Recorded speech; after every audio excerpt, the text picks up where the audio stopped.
ассалому алайкум дӯстон, хуш омадем ба шабакаи мо. Дар навори имрӯза барои шумо беҳтарин ва тозатарин хабарҳоро аз ҷаҳони ММА омода кардем.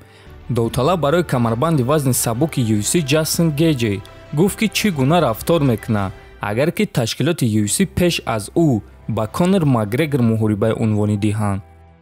Ман ҳамаи чизро оташ мезанам, ана ҳамин корро мекунам. Ӯ умуман воқеӣ нест. Конор аз соли 2016 дар вазни сабук ғолиб шудагӣ нест. Ман дар рейтинг ҷойи аввалро ишғол кардам. Ман рейтинги навро дидам. ҳозир ман дар рейтинг рақами якам ва ин чиз барои ман хеле хуш аст.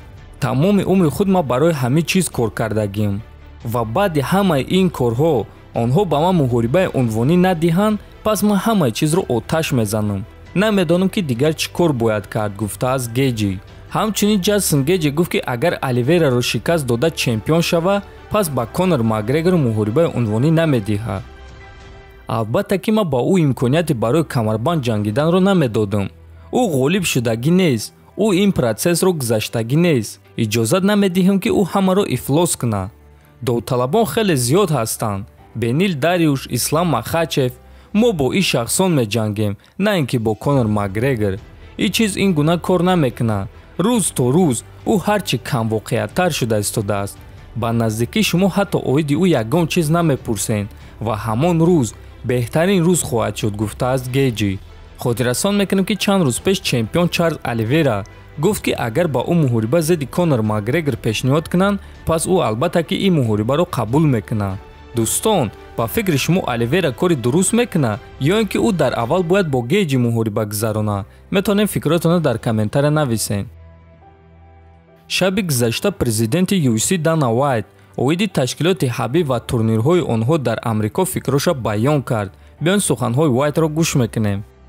мо бо Ҳабиб оиди омадани ташкилоти ӯ ба Амрико гап задагӣ набудем, аммо ӯ ба наздикӣ мефаҳмад ки промотор будан чӣ гуна аст, чунки ин кори хурсандона нест, чӣ хеле ки дар назар менамояд. агар ӯ чизро намедонист, акнун медонад. агар ки ӯ ба ман занг зада маслиҳат пурса, ман албатта ки ба ӯ маслиҳат медиҳам, аммо дарҳол ба ӯ гуфтанем ки ӯро роҳи душвор интизор аст. ин кори осон нахоҳад шуд, гуфтааст Вайт. хотиррасон мекунем ки аллакай рӯзи 28 январ Ҳабиб Нурмагомедов дар Майами турнири калони Eagle FC 44 мегузаронад, ки дар он бисёри ситораҳои пешина ва ҳозираи ММА баромад хоҳанд кард. аз он ҷумла варзигари тоҷик Лоиқ Раҷабов, ки рақиби ӯ ҷанговари пешинаи UFC Дарел Хорчер хоҳад шуд. ҳамчунин Дана Вайт оиди муҳорибаи Тони Фергюсон фикроша баён кард. фикр мекунем ки мо барои Тони Фергюсон муҳориба дорем, мо барои ӯ рақиб дорем. ин муҳорибаи шавқовар хоҳад шуд ва ин Нейт Диаз нест, гуфтааст Вайт.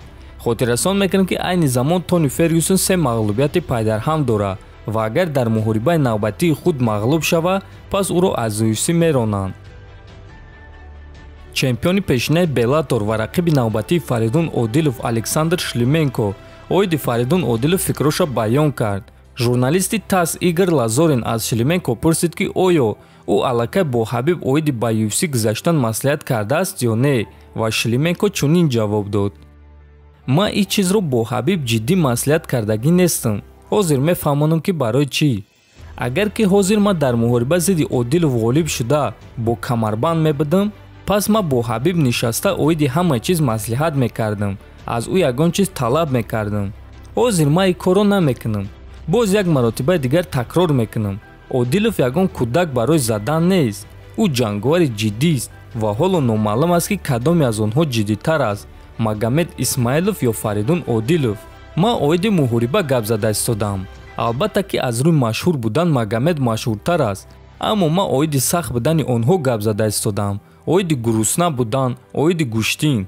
барои ҳамин ҳозир ман ягон гуна маслиҳат намекунам, гуфтааст Шлименко. ва дӯстон, чӣ хеле ки мебинем Александр низ медонад ки Фаридун рақиби оддӣ нест ва ӯро муҳорибаи вазнин интизор аст ва дар ҳақиқат ин муҳориба ваъда медиҳад ки яке аз беҳтарин муҳорибаҳо шавад.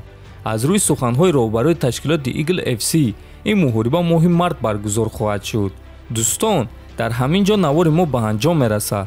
ҳатман дар канал обуна шавем, фикр ақидаотонро нависен. то боздид, хонободу сарбаланд бошед.